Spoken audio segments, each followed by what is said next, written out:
Hey, it's Papa. I wanted to show you from the book, which, by the way, is this book.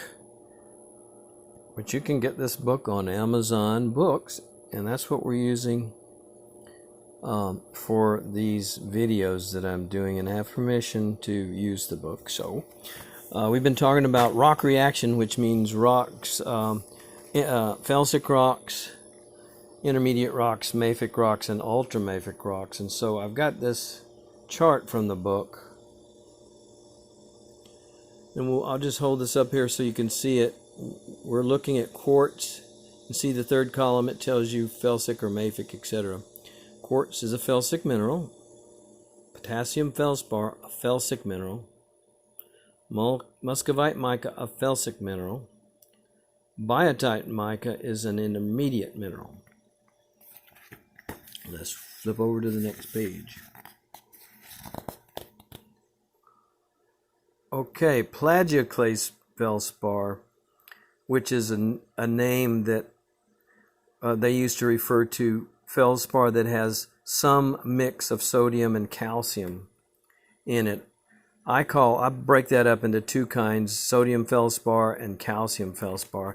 But the bottom line is sodium, if there's more sodium in it in the felspar, you've got an intermediate mineral. If it's more calcium, you've got a mafic mineral, mafic felspar. Moving on down, hornblende, which is also called amphibolite, is a mafic mineral. It's just into the mafic category from intermediate, in my opinion. A lot of iron, a lot of magnesium, not so much, some sodium and calcium, and not so much quartz. Coming down, pyroxene is definitely a mafic mineral. And it can be ultramafic. It has a high melting point. It's chock full of calcium, iron, and magnesium, and has not much silicon in it, not much quartz in it. And then you have serpentonite, which is ultramafic. And serpentonite is just dunite or peridotite, which is the most common rock on Earth, and it makes up most of our molten mantle. Serpentonite is dunite plus water chemically, and it's way down there in the mantle or just above the mantle. Okay, and now we have talc, which is the same thing as soapstone. And then olivine, which is it's 90% magnesium, so it's a super high ultramafic mineral. Okay, here we have,